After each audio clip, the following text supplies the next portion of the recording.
This episode takes us into the toughest conversation we've ever had on this podcast. Our goal was to spark meaningful dialogue about the weight of traumatic loss while honoring the depth of pain without sensationalizing it. We're incredibly grateful to Brendan Shaw for bravely sharing his story about losing his brother. This conversation also highlights the injustices mourning families face in the court system today. As you listen, we ask you to approach this conversation with the same care and respect we brought to it.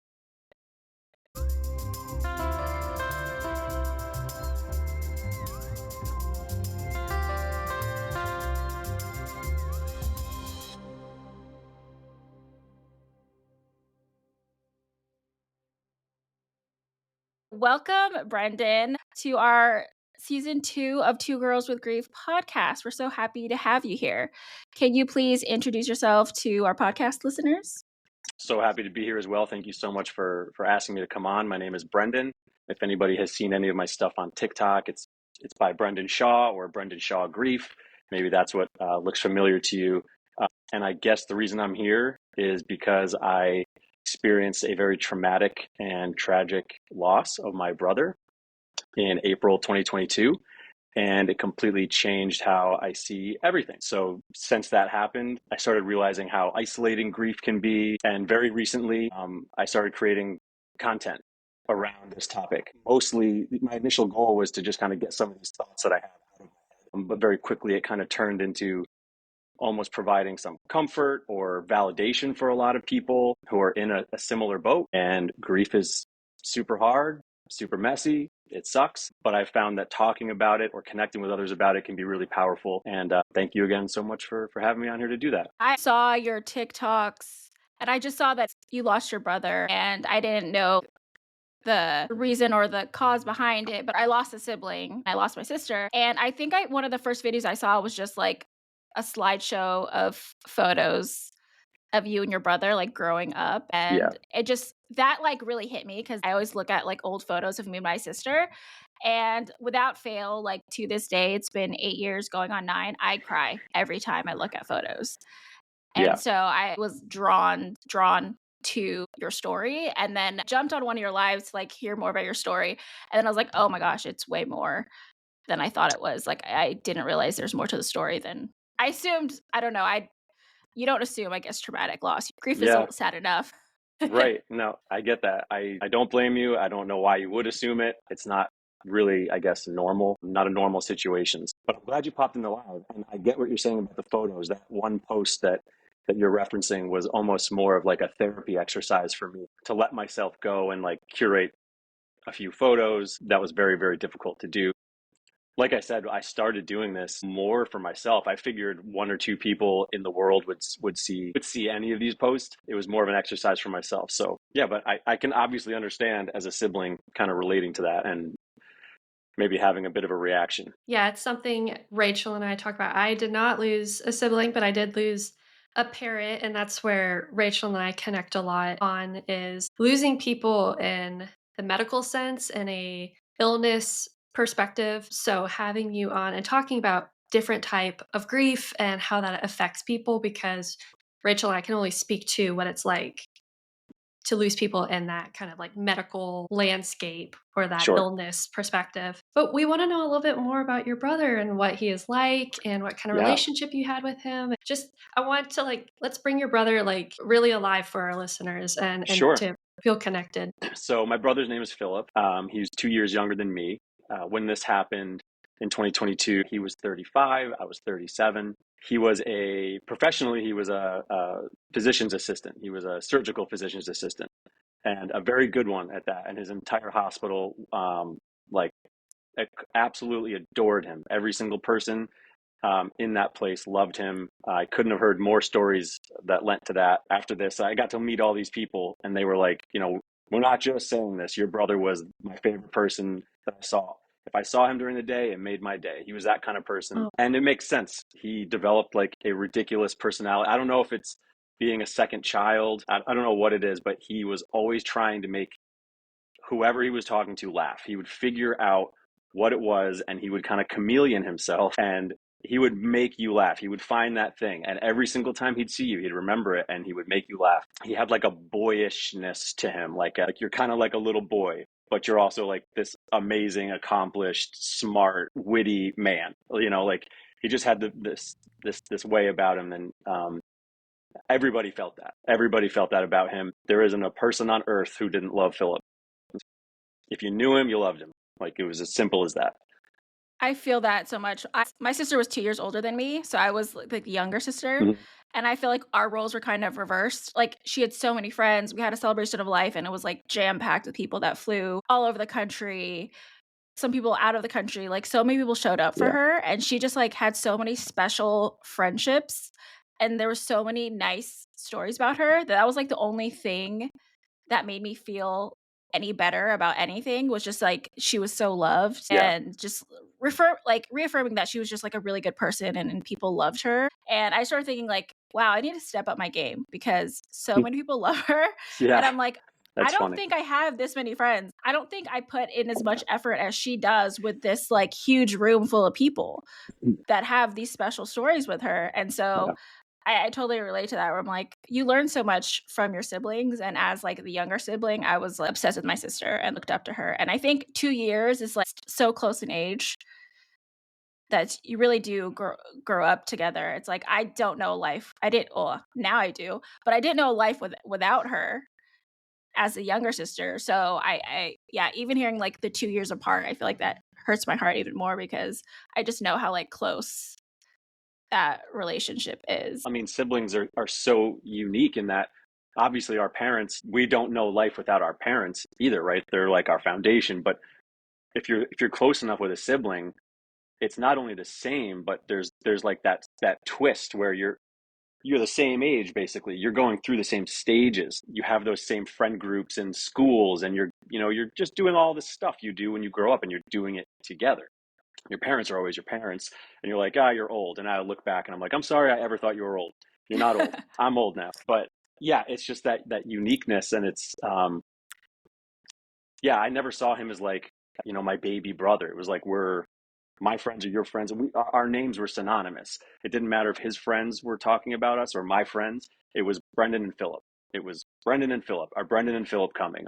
That's how I grew up, and it's just like anyone who loses anyone, it's very difficult to describe those nuances, but that's kind of where I always go with it, what I just said, because I just want people to understand, like, we were the same. We were a pair. I don't think people talk enough about sibling loss and just I mean, I think I don't like comparing any grief because I feel like that just No. ends up with people not agreeing on anything. But I think sibling loss is very unique. Like Kendall hasn't lost any siblings, but she's really close to her siblings and she sees them all the time. And like that sibling bond is so unique. And it really is, you expect to live your life with them. You expect to do all Yes. these things. And when they're gone, it really rips your whole life apart, honestly.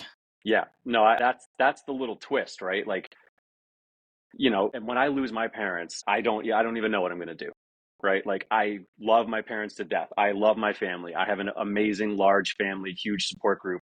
I can't imagine losing any one of them. But in the back of your mind, it's almost like, well, my grandparents will pass, and then when I get older, my parent it's like siblings don't ever enter that equation, especially when you're Yeah. close. It's like, well, I'm going to live forever, so they're going to live forever. Like you don't think about death for yourself, and maybe, until you actually experience something like what we're going through when you lose someone super super close, and it becomes like the forefront of your mind.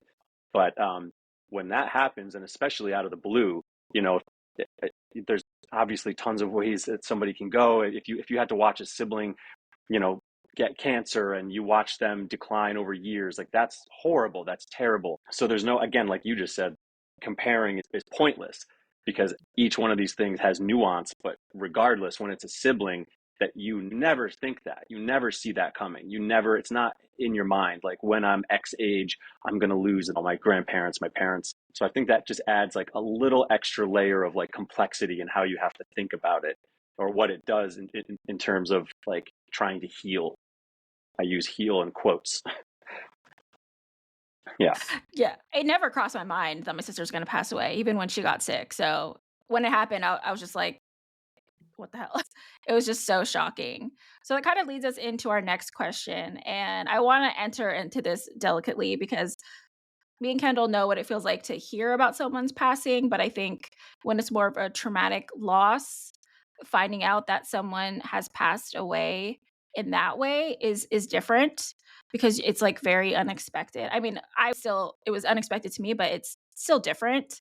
Yeah. So, can you share a little bit about how you found out or how it impacted you initially? Yeah, it's a little bit multifaceted, I guess. So I guess I'll start this with the day that this happened.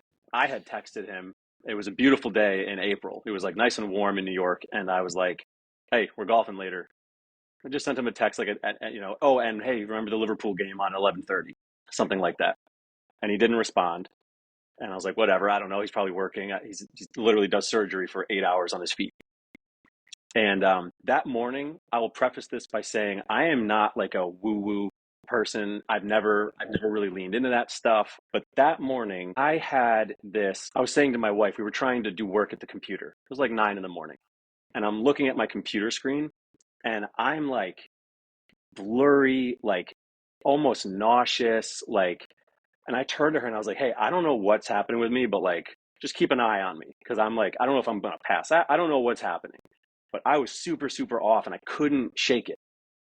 And I almost forgot about this until I started doing these posts. I almost forgot that this happened. And I just think I don't know what to make of that, but I like to throw that in there because it's very, very real. I've never felt anything like that before and not since.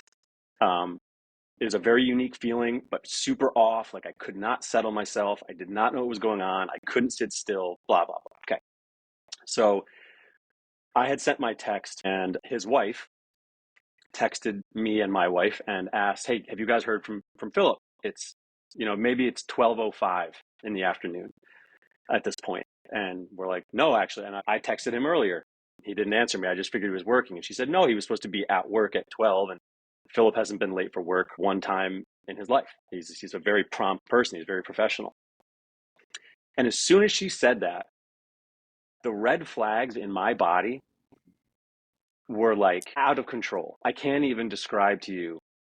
And I don't know why. I had no reason to think anything was wrong. Like, you're 5 minutes late to work. You could be just in traffic. You could be in the parking garage at this point. I have no idea. But all of that stuff was very, very real. And we were all very concerned very quickly. And I had an appointment to go to. And I'm like, kind of freaking out. I'm like, well, I have to get up. I have to get changed. I have to go to this appointment right now. I really don't want to do that. I don't know where he is. And right before I leave, his wife calls me back and says, "Hey, I just called your dad, my dad, and because they kind of live close, to go check, to go see like what's going on. Maybe there was a car accident. Maybe he'll see it on the way. Like, just go to the house and check." And I was like, "Listen, am I overreacting by saying maybe you should call the police?" Because at this point, it's maybe closer to 12:30, and this is just very, very odd. And she said, "Actually, you know what? I'm going to hang up with you right now. I'm calling the police to go there too." So at this point, I'm walking out of my house to go to an appointment when I know that my dad and police are going to my brother's house because we don't know where he is or what's happening. I am now on a highway and I get a phone call from my wife trying to tell me that they think Philip is very hurt. He's not responding and they don't know. Basically, it sounds like he is dead. And when you hear those words at all, I'm like, I'm going golfing with him later. What are you even talking about? Well, what are we talking about? No one knows what happened. They're there. And I'm driving. So that was a dangerous combination. I start like internally freaking out at this conversation that feels more surreal than I could ever have imagined.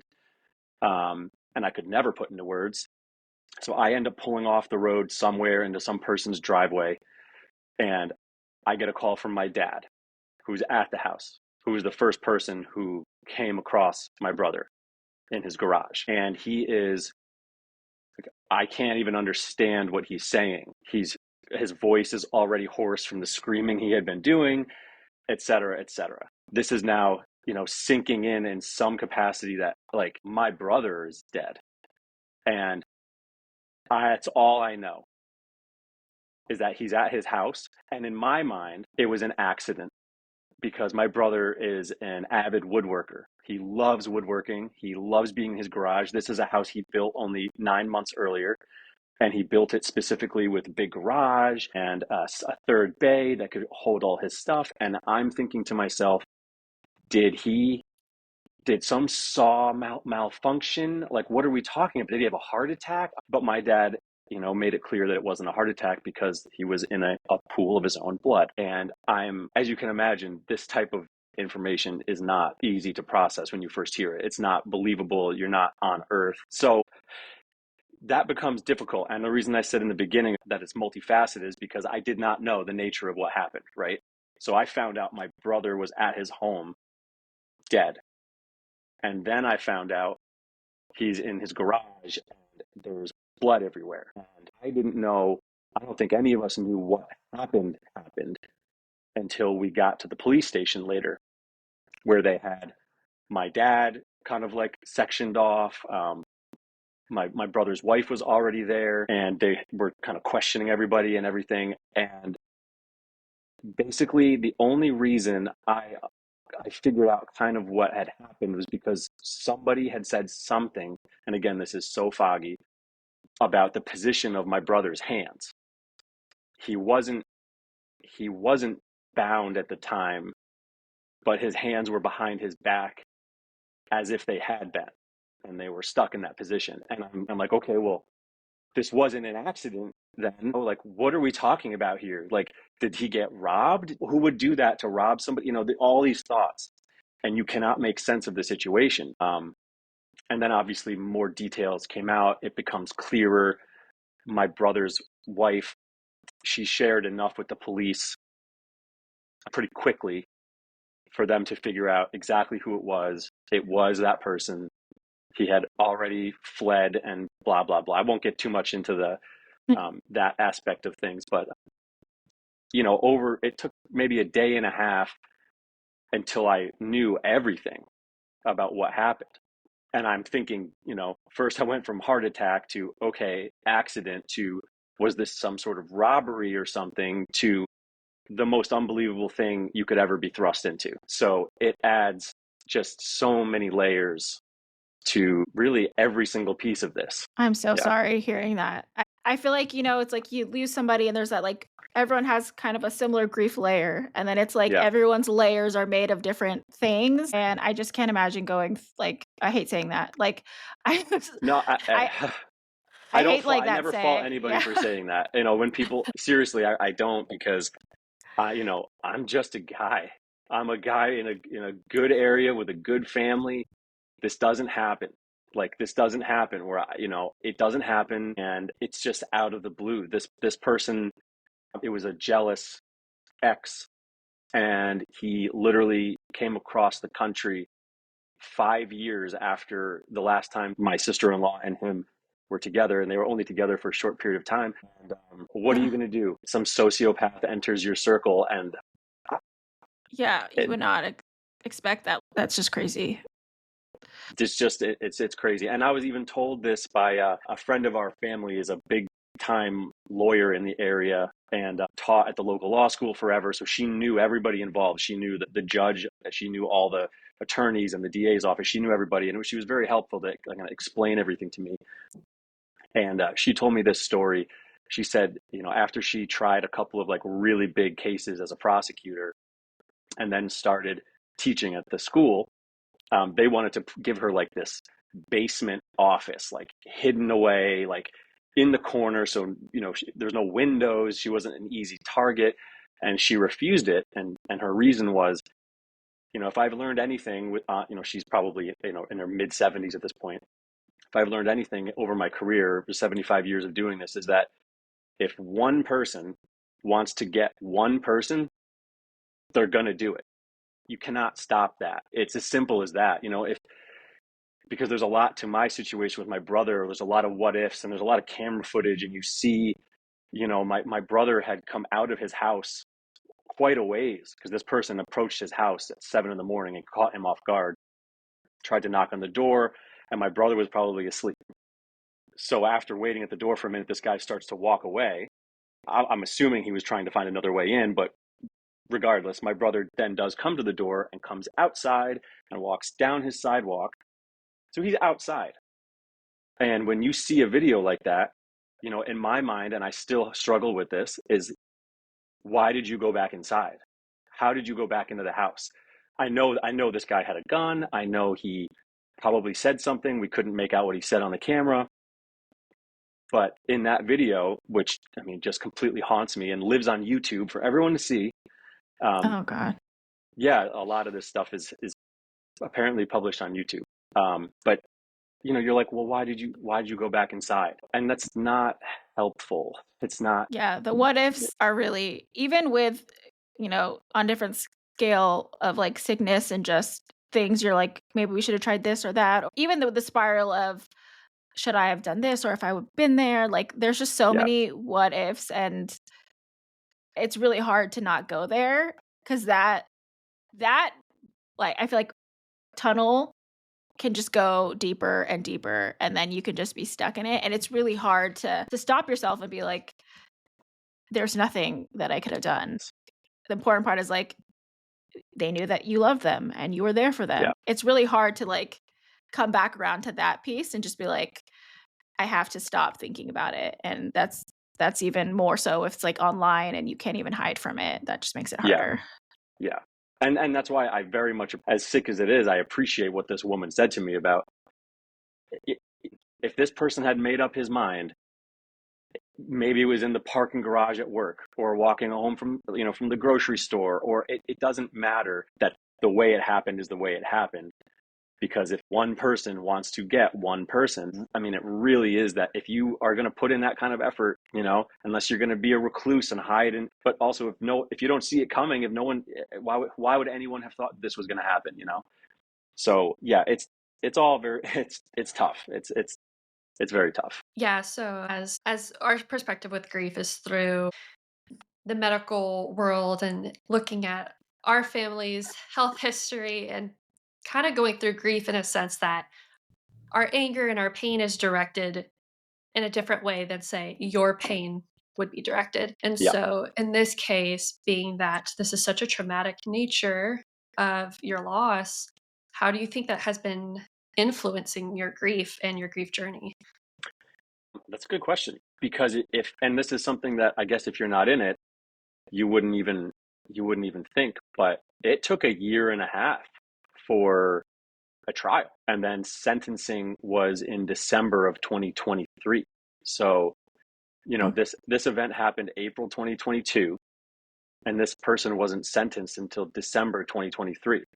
So, that entire time, and he represented himself, which just threw Oh, this wrench in, and no one knew what to take of that, and all these other stuff. But during that time, you're getting updates, right? Like my family's being updated, here and not fully. So they're giving you enough to update you, but you don't know the full story. You don't know all the evidence because they don't want you obviously to go ruin it. So they have to keep kind of some things under wraps even from you. And they're not our lawyers, it's the district attorney and prosecutors. So they don't really owe us anything. But as my family is trying to like process this loss and this situation and literally just come to terms with it in reality, you almost don't have time, because a couple weeks go by and you're in this unbelievable grief and disbelief, and then there's an update. You get a call from the DA's office. Hey, we have updates, and immediately your body goes back into like this shock phase, this like fight or flight, that whole thing. And that happened for a year and a half. And then when the trial comes, I mean, forget it. It's a jury trial, as obvious as it was. And in the end, it did turn out exactly like everyone thought. You're looking at this evidence, you're like, well, this is obvious, and this is a huge waste of time, and this entire process sucks, and all of that. But, you know, it was like delaying your normal grief process for over a year and a half. It wasn't normal because you had this other layer.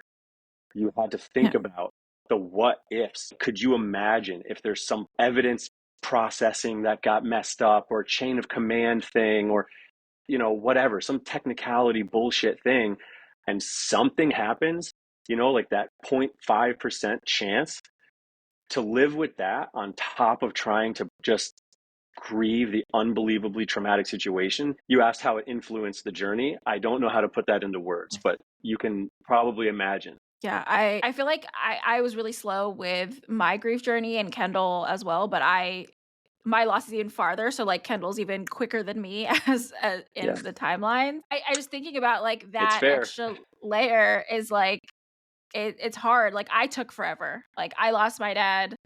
It's gonna be 11 years, 9 years, 6 years since I lost people, and it took me forever to, like, get to a place where I felt like, "Oh, I'm actually kind of moving forward with it." Like, I was still living life and whatever, but I wasn't, like, truly living in a sense, because it Sure, sticks with you and of it course. affects so many things that having to deal with a trial and, like, anger of that and just having to go through that, it's like, you don't even have time to start really a grief journey. You're just kind of, like, stuck in the, like you said, like, fight or flight, where you're just, like, going through the motions, Yeah. where that's just, like, completely different. Yeah, it's the normal, I guess, a quote, normal grief process of just the loss of a person. In a way, like took a back seat to the situation as a whole. Like, how is this happening? How is this happening? Like, this is me. This is my brother. Like, what are we talking about? Like, we're just people. I'm just a person, right? Like, I'm not a TV show, I don't think. What are we talking about? Like, how could this have happened? So that disbelief, and then on top of it, again, I will not go into like specifics, but like the more we learn. So not only is that like legal process moving forward, but we're learning more as they learn more, as they gather evidence. So you never get a chance to breathe because you learn he had an injury in this way. I really don't want to like it. It's not a true crime podcast, but it's not good. It's really really bad, and that is its own thing. It's its own, completely separate from the loss and the grief and the grieving of a person that I miss like dearly. How could he have gone through that? Is another. It's a whole separate thing. The situation itself. How did he go through that? And when you know somebody as intimately as you do your sibling, like you do, right, Rachel? I know my brother. I know him. I know what he was saying. I know what was happening. I just do. And that's hard to grapple with. That is super, super hard because when you start to go down that path, it starts to circle back into disbelief of like, there's no way. There's no way. Like, you can't believe that could have, like, what am I talking about again? And then you go in this loop. So it's a lot. It's definitely a lot. It also sounds like the whole trial process and things, like, it's just so impersonal because it's, like, about winning a It's case, and horrible. it's about going through all this stuff, and sometimes, like, I wanted to be a lawyer in high school until I realized what goes into it. It's not necessarily, Yeah. like, who's right or wrong, it's, like, who can argue it in the best way and find the loophole and the little amendment or whatever, and I was like, "I actually don't like, that just seems like that just seems like against, like, the point, like, you're supposed to help who needs it and, don't help the people that don't, and it's really not like that, and Yeah. just having to deal with, like, the nitty-gritty of, like, discovery, like, all these different things that happen in a case, Yeah. but that's your brother, and it's not the news, it's not what you might hear, it's like, that is your person that you're seeing, and it's, like, so impersonal because 'cause they're not worried about how the family's gonna react or finding out information, it's just, like, sometimes it's shock value, and, like, sometimes they just do things like that, and yeah, Yeah. I'm so sorry Yeah. you went through that. And that's what we were worried about when we found out late in the game that this individual decided to, after over a year of having like very expensive representation from New York City and all this other stuff, because he had money, he decided to take it on himself, and that meant different things. That meant, he's in there not in a jumpsuit, not in handcuffs, he's in a suit. He looks like a person, and that we were kind of told from the DA's office that complicates things just slightly for them, only because they have to treat him basically like a lawyer. They have to treat him like with respect. You can't say certain things. You have to, and you're listening to this as like me, and I'm like, why are we doing any of this? Like, this person should just be dropped off a cliff, and can we all move on? Like, what are we even talking about?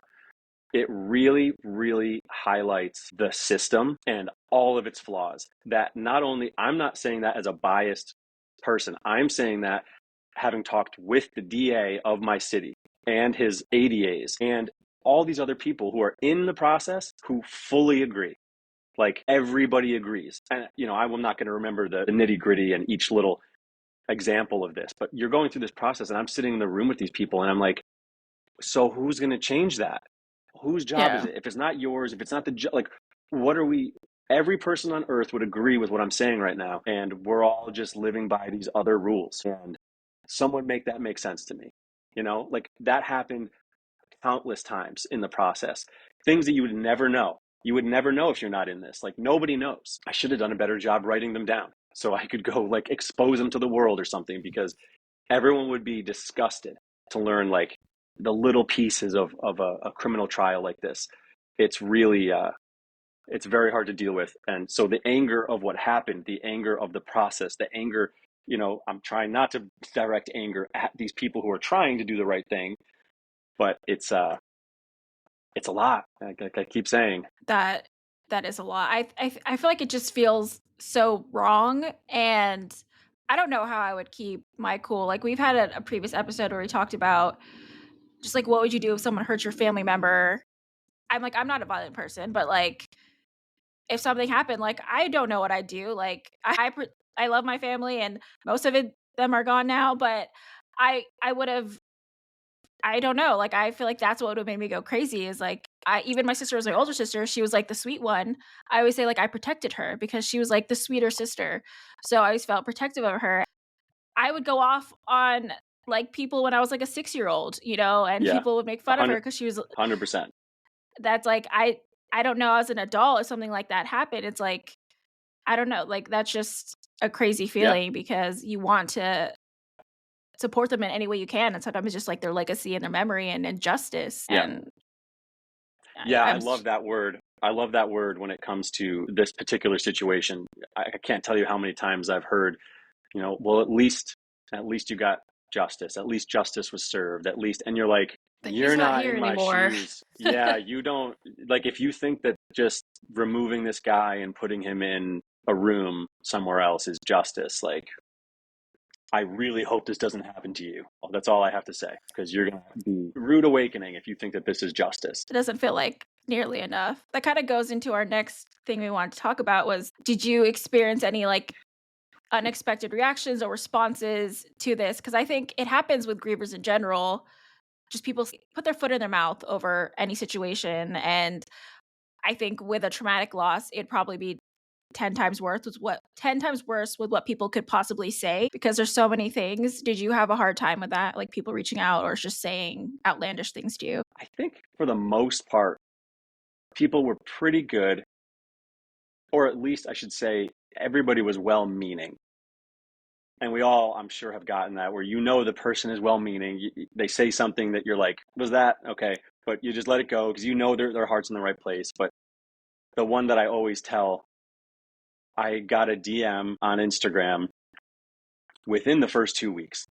Like, I don't even know if we had the services yet, from somebody who was a loose acquaintance from, I don't know, I think a gym world I'm in or something. And we've chatted before or whatever, and people did this a lot. They would reach out and they just want to share their story. They'd want to share, I lost my sister when I was 7 and she committed suicide when I was 15, that kind of thing. And I'm like, okay, you know, I'm still like in la la land over here, but thank Yeah. you for sharing. But my favorite one that I can now laugh at was somebody reaching out to say that they know exactly what I'm going through. They know how I'm feeling because they had lost their, like, beloved cat very recently, and they were really, really struggling. And I don't, the comparison thing, don't love it. It Don't love gets it you for every anybody. time. Yeah. But I'm sorry. What did you just say to me? But now I can laugh at that. I don't hold any grudges or anything. But yeah, I think we just need to eradicate that whole thing where I think it's always someone like trying to relate or say that they get it. And maybe to them that is what they feel. but it just never lands well. Like, cause whatever No. I feel to my person, whoever you say you've lost, for the most part, it's not gonna feel the same, and I don't think people say it ever in the right context either. It's like, I Yeah. could say, like, "You lost your brother," like, "I lost my sister," I relate to just losing a sibling. That's like a very, like, safe thing, and then just to go on, like, "Well, Fair. obviously, I know what it feels like to do," it's like, no, I don't wanna go into, like, your situation, I can speak on my situation. I think people just need to remove that from their vocabulary of just, like, Yeah. comparing as feeling like that's the way to help somebody is Yeah. by doing that, because I've never heard anyone say that they liked hearing that. Like, I've never heard anyone say, like, "Yeah, that was really helpful," or anything, but you brought up another good point of people reaching out to you, basically trauma dumping, and I think that's another route where Mm. people go, Mm. is that they're trying to help you, but they're, like, putting on this whole other thing that happened. You're like, "I'm very raw and healing right now. You're Yeah. trying to dump your situation on me." Like, that's also not helpful. I think people just try to like, "Oh, I relate to you," and it's a trying to relate when there's not a relation or just, like, a need to, that I feel like ends up in a very bad place, like, saying that. It's like, you don't wanna hear about something really dark when you're probably already in a dark place with your own situation. Yeah. Yeah. It's just not. It's not helpful. It's. And again, it's their heart's in the right place, right? Like you know what they're trying to do. You know, but the problem is like everybody, and you'd think they'd know better being in it. But like if, if you truly know how I feel, then you know that someone coming to you, even with a story that like loosely relates, to try and fix how you're feeling. That's essentially what you're trying to do, right? Like you're trying to go, hey, just look at me for a second. I know, I know you're not alone. You're like, I thank you, I guess. That sucks that you went through that, but like I'm a little bit right now over here about me at this very moment. But but for some reason, I don't know. Some people, either the loss that they're trying to relate to you with isn't quite as big as they think. Like they really haven't had one of these big ones, or they're just I don't know. They're missing the signs. I think that's the bigger point that me and Kendall have talked about before is people look at grief as, like, something they need to fix for somebody, and Yeah. unless you experience it, like, it's not fixable. Like, there's no solution for it, nothing's gonna the only thing that would fix it is if my sister was here with me, my parents were still here, like, if your brother was here, like, nothing would fix it unless the impossible thing happened.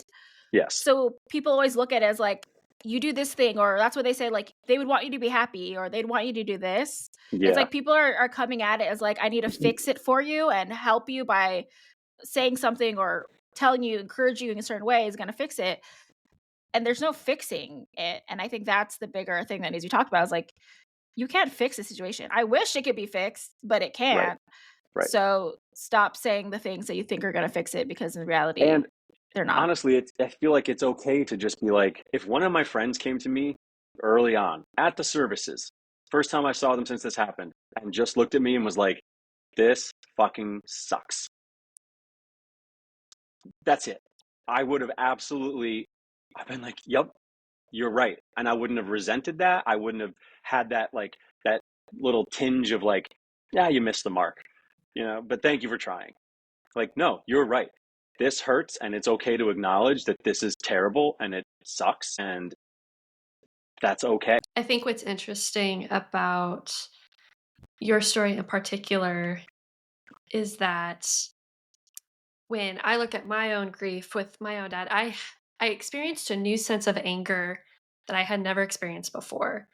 But I had nowhere to funnel it or Mm, channel it. I was more like it was more of an existential uh sense of like why would my dad die? Like how could this happen to him? He's so young type of thing. Whereas I, as an external person looking into and hearing your story, you do have someone to be angry with. You like I imagine my anger and like you have this deeper anger underneath.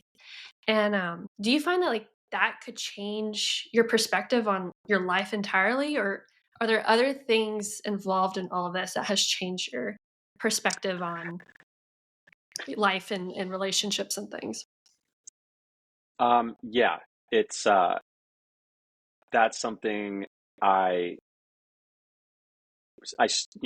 I'm not that far into this whole thing still, right? April is 3 years. I'm hoping that changes. I don't think I see it changing a ton given the nature, right? Like, you hear people who lose somebody to a drunk driver and then years later kind of for their own healing forgive that person. They understand you're a person, you made a mistake, and they can forgive them. That anger, I guarantee, is there at first. Yeah. Um, this uh, this does not have that. So that's a struggle, and Yeah. I can feel that pretty often. And I think the way I've noticed it in my life is, and I have to work on it all the time, is my patience. It's affected my patience with little, like, just insignificant things or small talk, or if someone's complaining about nothing, just like that kind of thing. I can feel myself get, and I know that that's where it's coming from. But yeah, I don't. I also I try to give myself a little bit of grace with that, because, like, what else am I supposed to feel about Right. that? I try not to fight it. Like, you're too angry about this. You don't need to be angry. No, no. Um, I think it's okay that that's in there, as Mhm. long as I'm aware of it and I am, like, managing it. Um, but this is my brother. I mean, and it's kind of interesting to see the differences between how the the males in my life and the females in my life that are very close to this situation, the differences in, like, what they focused on, even to this day, where their energy and thoughts are. And I mean, at some point you have to remember, like, we are animals, and there is a primal nature to this type of situation where it's like, my initial thing is, round the troops, and, like what are we doing here? Like, that's where I Yeah. go. And the girls do not in any way. They're obviously unbelievably angry and sad and all that, but it is interesting, um, to watch that play out. Our episode with Brendan ended up being a two-parter. So stay tuned for the final part next week.